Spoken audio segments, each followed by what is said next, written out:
देखिए, अगले हफ्ते सोमवार से संसद के विंटर सेशन की शुरुआत होने जा रही है, जिसमें कई इंपॉर्टेंट बिल्स हैं जिस पर नजर रहेगी।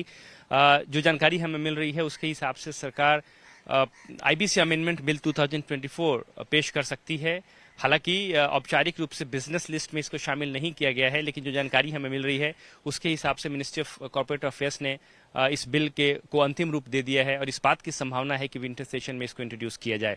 हालांकि सरकार ने जो बिजनेस लिस्ट तैयार किया है उसमें 18 बिल जो हैं वो शामिल किए गए हैं, जिसमें 5 नए बिल हैं और 13 पेंडिंग बिल हैं जो कि लोकसभा या राज्यसभा में पेंडिंग है। अगर आप इंपॉर्टेंट बिल्स पर नजर डालें तो शिपिंग सेक्टर के लिहाज से ये सत्र काफी इंपॉर्टेंट होने जा रहा है, क्योंकि 3 इंपॉर्टेंट बिल्स हैं जिसमें the coastal shipping bill and Indian ports bill शामिल है, जो कि शिपिंग सेक्टर में बड़े रिफॉर्म्स का रास्ता जिससे खुलेगा।